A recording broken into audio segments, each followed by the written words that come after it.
Hey everybody, welcome to Money's No Object. I'm your host, Dylan Howell. This is episode number 137 of our YouTube channel and podcast, and I cannot be more excited to continue sharing with you guys personal finance topics that I think could be useful to you in your long-term financial journey. Today, we are going to be talking about another way in which you can protect your finances. Now, in yesterday's episode, we talked about insurance coverages and how having certain insurance coverages can help you to protect your finances over the long term. Well, along with insurance coverages, there are a couple other things that can protect your finances, and we're going to talk about those throughout the course of this week. But the focus of today's episode is going to be estate planning, and specifically the estate planning documents that you need in order to protect your finances over the long term, and how they can help you to maintain the financial freedom and the financial success that you can build in your long-term financial journey. Before we get started though, if you could go down below, hit the big red subscribe button, like this video, leave me any feedback in the comments down below, and I'll be sure to respond to anything that you leave there. If you're listening on Apple or Spotify podcasts, then be sure to subscribe and leave me a review on either one of those platforms. Follow me on social media at MNO with Dylan, and that's good supplemental materials to all the things I'm putting out in these long form episodes on YouTube and the podcast every single day. And then if you want somebody to help to create a plan for you and to keep you accountable to that plan over the long term, then I can help you to do that. Just go to my website, www.mnowithdylan.com. Click on the Work with Dylan tab, and you can choose the financial coaching session type that would work best for you. And we can begin pushing towards your long-term financial goals together. And hopefully that can help you to build the best financial life possible for you and your family. All right, so I bring up this topic of estate planning today, and you may be thinking a myriad of things. You may be thinking, well, I'm too young to need estate planning documents, or I'm too young to be worrying about what happens when I die, or I've got plenty of time, I can do this later, or this is really costly, I don't need to do this now, maybe I should wait until I have more money, have greater assets, whatever it may be. And all of those statements tend to be the most common excuses as to why people don't get their estate planning done. But estate planning is so vital to protecting your finances over the long term. And estate planning is just this idea of passing that baton on to your heirs and giving them the best start in their managing of whatever you are leaving them as possible. And in doing so, we want to make sure that things are well ironed out and that they don't have too many headaches if something is to happen to you. So we need estate planning documents in place. So first of all, what is estate planning? Estate planning is the process of deciding what will happen to everything you own after you have passed away. Very, very simple, right? You are planning for what will happen to your estate when something happens to you inevitably. Now, it involves creating these legal documents that make sure that your wishes are carried out. Because it's not just enough to tell somebody, and it's not just enough to say, hey kids, this is what's going to go on, or hey, spouse, this is what's going to go on if something is to happen to me. Yeah, that can help, and yes, you do need to have conversations with them about those types of things.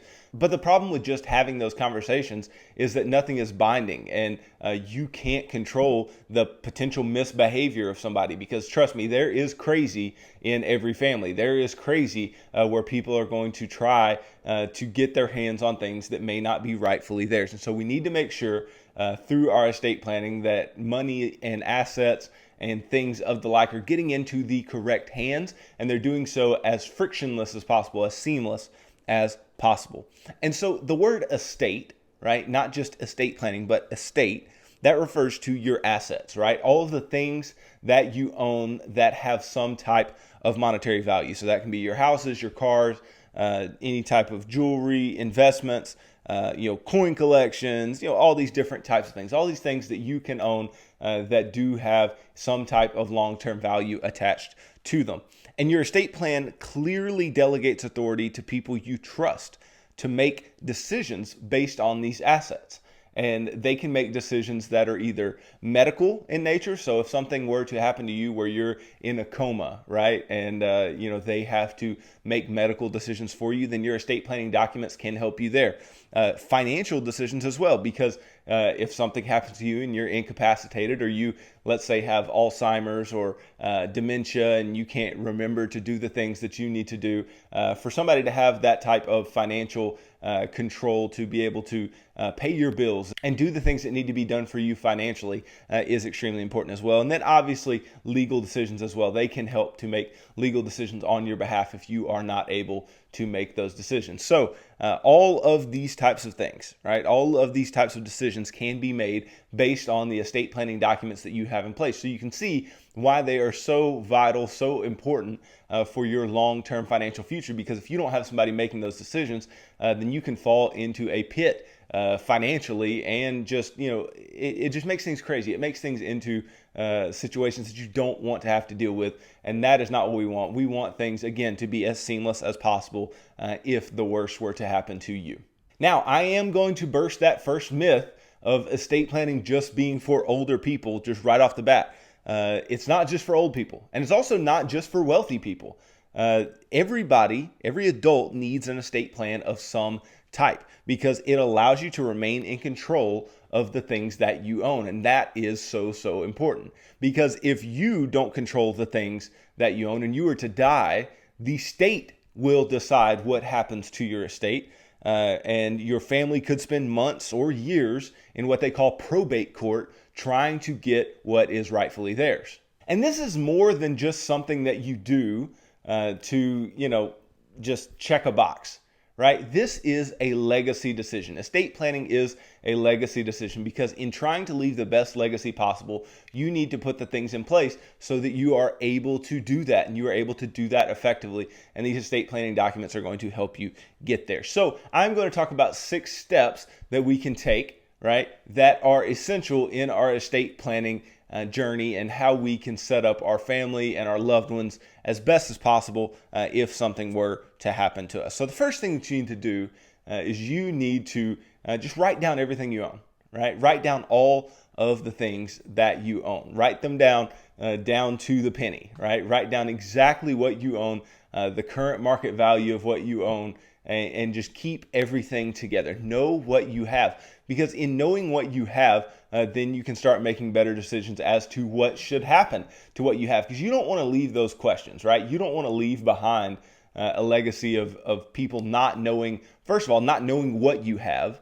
And then if you forgot about something, if you forgot to write something down that somebody may want to get their hands on, then not knowing who that particular thing is to go to, or that particular asset or group of assets is to go to.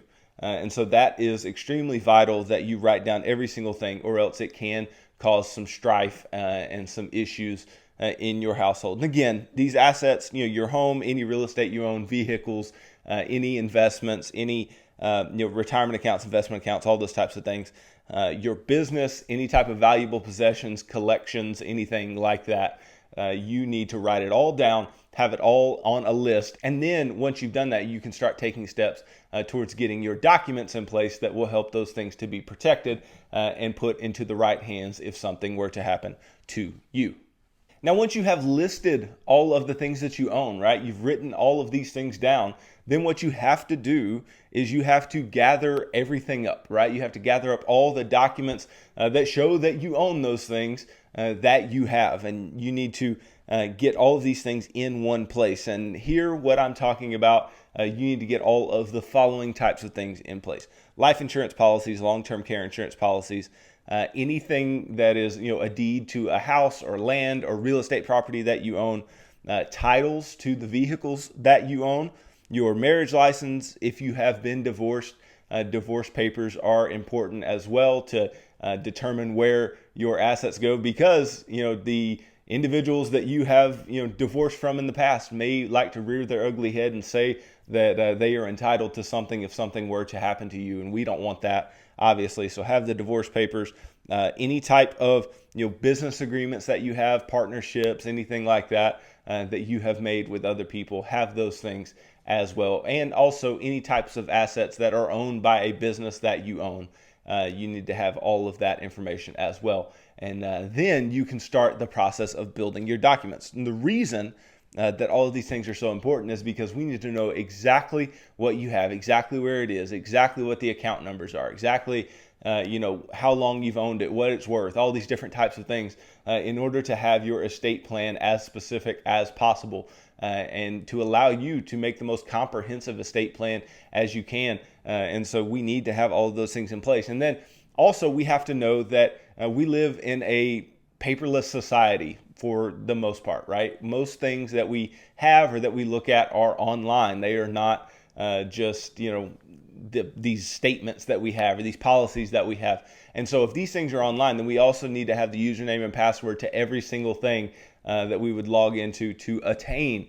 these different things, these different pieces of paperwork that we need. So have that prepared as well, because especially as individuals that are younger are aging, right? Us 20, then 30, 40, 50-year-olds, right? We've lived a lot of our lives with the internet and with the ability to do things in a more paperless manner. And so we have to be prepared if that is the case, that all of our paperwork is online, that we can still have people to get their hands on whatever that may be, or get our hands on it ourselves as we go about building out our estate planning documents. Then once you've done this, what you need to do is you need to sit down and have a talk. And not just you and your spouse, not just you and your kids, but everybody who is involved in your life, specifically those individuals who are going to have some part in your estate plan. They need to be sat down, and we need to have a talk. We need to talk about the things that you have, so everybody knows the things that you have. We need to talk about exactly what your plans are for the things that you have, who you plan those things to go to, what you plan those things to be for in their future, right? And have these clear, honest conversations and put everything out on the table. And in doing so, you can have a clear picture of whether or not the plan that you are laying out is what you want to lay out, or whether or not there's somebody that's in your plan that needs to be left out, or somebody out of your plan that needs to be brought in.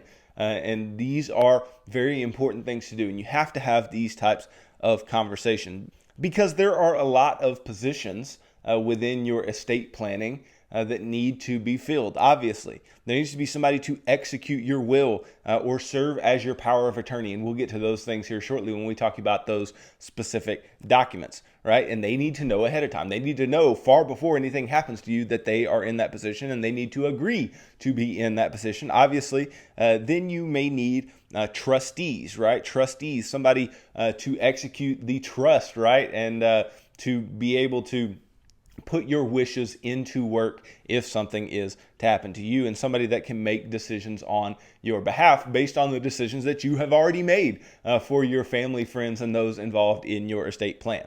Now, if you don't necessarily know who needs to be involved in this conversation, in this estate planning conversation, if you are married, you need to talk to your spouse about your estate, obviously, right? Those are decisions that you all should be making together as well.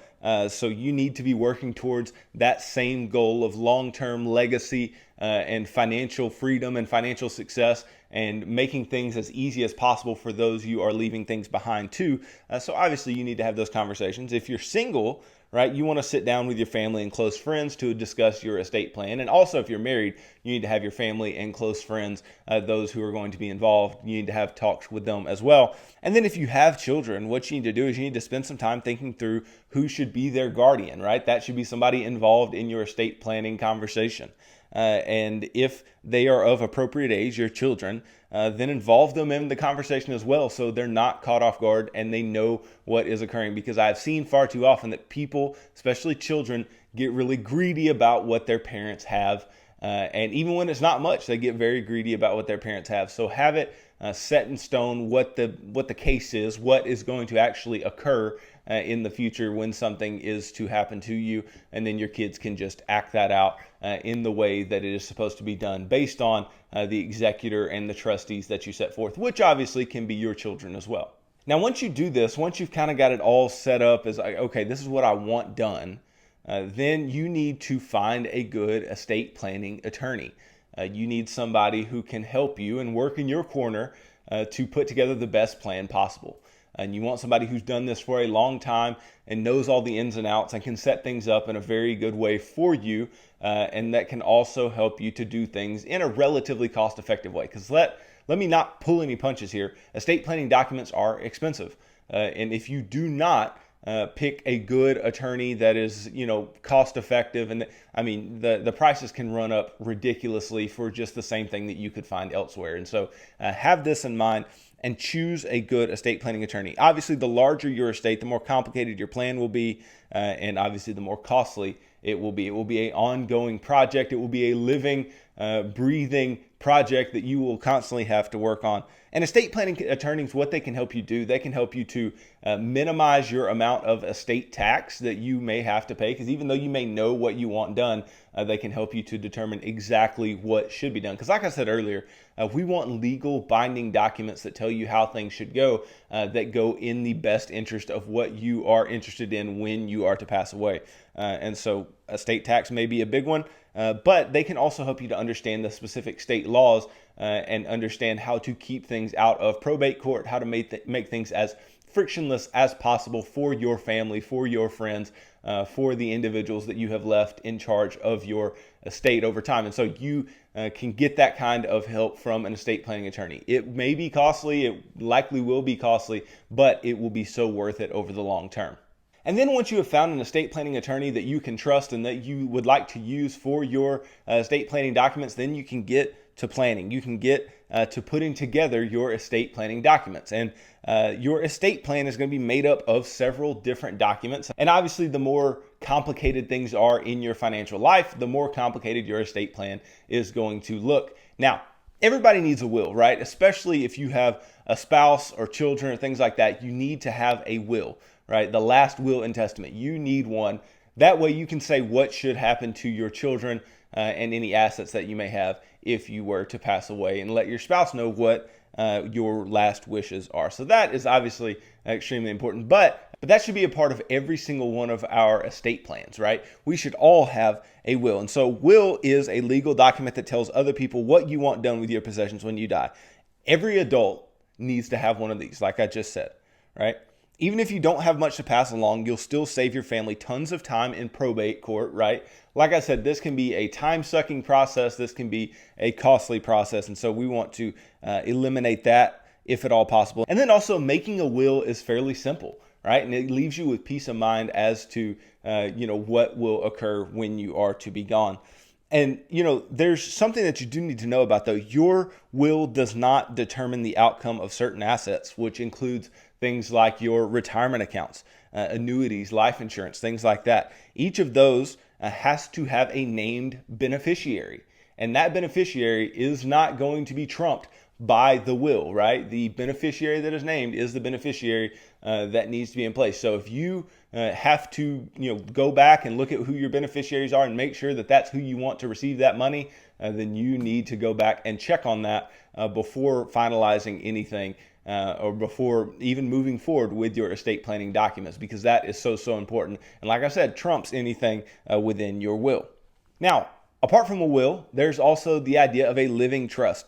Which is similar. It's very similar to the idea of a will, but you transfer your money, property, investment earnings, and other items of value into the trust while you are still alive, hence the living trust, right? At that point, you don't own whatever you've put in the trust owns it, right? You appoint a trustee, someone who manages the trust and has to give approval before any type of big changes are made within the trust.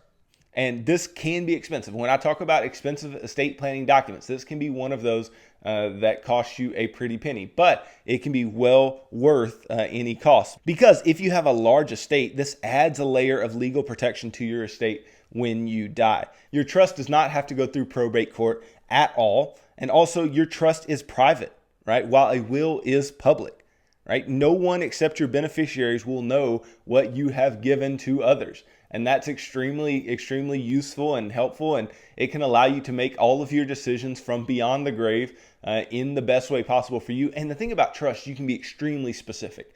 With trust, you can make the most specific designations that you want to and contingencies upon people receiving certain types of inheritances and things like that. You can do all of those things within a trust and make it as personable as you want to make it. And this is, like I said, a costly process. It is a costly thing to put together, and it's a bit more of a headache than a will is, but it can reduce the headache of those that you leave your assets to, and your trustees and the executor of your will and things of the like. And so a living trust could definitely be a part of your estate plan, especially if you are somebody who has a larger estate. Then there also need to be power of attorney documents, okay? And power of attorney documents, they differ a bit from the will and the living trust. The power of attorney documents give someone the legal authority to make financial or healthcare decisions on your behalf. This is important as you age because no one can access your financial accounts without prior permission. And that permission is this power of attorney that you can sign over to someone. There are two main types that you need to know. There's medical and financial power of attorney, and you can appoint the same person to serve as each. So it needs to be somebody that you trust. This needs to be somebody that you can put in place and know that they are going to make the decisions that you would want them to make and that you would want made for your money and for your medical decisions. Because again, if you're incapacitated and you can't make those types of decisions for yourself, somebody has to be there, or else things can just crumble without anybody managing and being on top of what is going on. Now, that financial power of attorney can help you manage money, access your accounts, or act with legal authority to manage your financial affairs on your behalf. So pretty straightforward, right? They can do things with your money if there is some reason that you can't do it yourself. Now, financial power of attorneys can also do things with your money even if you can do things with money by yourself, right? You could just be older, right? You could be somebody who's older and has signed a financial power of attorney, and you have, one of your kids or your, grandkids or somebody you trust deposit checks for you or sign things for you or whatever it may be, something that you need in place in order to make sure that you can do the things financially that you need done. And then a medical power of attorney makes decisions about your medical care when you're unable to make them yourself. For example, if you have an elderly parent, like I said earlier, that has Alzheimer's, dementia, anything like that, this can be helpful for making decisions about their care since they're not able to process information that is brought to them properly. And so this can be a really, really useful thing. If your parents are aging and they definitely need one, then you should get this type of thing in place. This is really, really important as people age and as their ability to do things autonomously dwindles. And so I need to really stress to you guys that it is important, right? I would say the will is number one, and then you need to have these power of attorney documents. The living trust may fall a little further down the list than where I put it because the living trust, it is also going to depend on the amount of assets you have, whether or not it is really going to be useful for you. But the power of attorney documents, regardless of the amount of your financial nest egg, your power of attorney documents are going to play a huge role in making decisions for you over time. And then two more types of estate planning documents or estate planning things that need to be in place. Also, the living will, right? And so the medical power of attorney is very similar to the living will. This is also called a healthcare directive, and it explains your wishes for end-of-life care. So basically a pull the plug, don't pull the plug type of thing at its baseline. But then, it can make some other day-to-day healthcare decisions about your end-of-life care within that particular directive as well. So that's an important thing to have in place, especially as somebody is aging. If they don't have this, they need to have this in place. And then the last thing, umbrella insurance, right? An estate plan outlines what happens to your stuff if you die, but it does not protect those assets in case of legal proceeding, right? And so yesterday I talked about one type of insurance coverage that you should have. And now I said it was optional and it's based on the amount of assets you have and all these types of things. And I stick by that. But if those things applied to you yesterday and you needed to have umbrella insurance, this is a reason why. Because, this is a legal process. Estate planning and that's why there are estate planning attorneys, because this is a legal process. This is something that has to go through courts. And so protecting your assets through any type of legal proceedings and adding that extra layer of liability coverage through an umbrella policy can be extremely useful to you. And it can allow your assets not to be dwindled by just these costs of these legal proceedings that in many cases are not going to be extremely useful to anyone. They're just going to talk about what you said needed to happen within your estate planning documents. So having that in place can be extremely helpful as well. And then the last thing I need to tell you about estate planning and protecting your finances via estate planning documents is this process doesn't end. Once you put a will in place, once you put power of attorney in place, once you put a living trust, a living will, umbrella insurance in place. At that point, that is just the beginning of this process, right? You don't just do it once and leave it alone, right? These things need to be revisited constantly. They need to be revisited, I would say at least annually, because you need to make sure that whatever you said a year ago, your decision hasn't changed, or whatever you had determined to be the best course of action, 5 years ago is still the best course of action today. These documents need to be revisited and they need to be talked about over and over again with you and the people involved in your estate plan. Just to make sure that things go as smoothly as possible, and if any changes are made, that they are aware of the changes. Because like I said, that original conversation that we had with anybody who may have been involved, it's an important conversation to have, obviously, but you need to have subsequent conversations. You need to make sure that the people who have agreed to be your executor, your trustees, things like that, are still willing to do so. Hopefully those relationships are still intact, because that can happen a lot of times, is that somebody is a trustee or an executor, but their relationship with that individual dwindled, or something happened for some reason that has had some negative effect on that relationship, and that can be a big issue. So if changes aren't made, then you're kind of stuck in the position that you're in. And so you need to make sure that whatever occurs, that you can continue to keep these documents alive, keep them as up to date as possible, because things change too. You could get a divorce, and that would change your estate plan in a very significant way. Your children could make very bad life decisions, and you don't want them to inherit things that they were supposed to inherit previously. And that can be a big deal. Maybe you do something as simple as you move to another state, and different states have different rules for estate planning. And so you need to make sure that those things can transfer and still be legitimate in whatever situation. If you sell a business, right? Selling a business is a big deal, and it can change your estate plan significantly as well. So just keep all these things in mind. I know it can be a long process, a costly process, a process that requires you to do a lot of thinking and contemplating about life and death.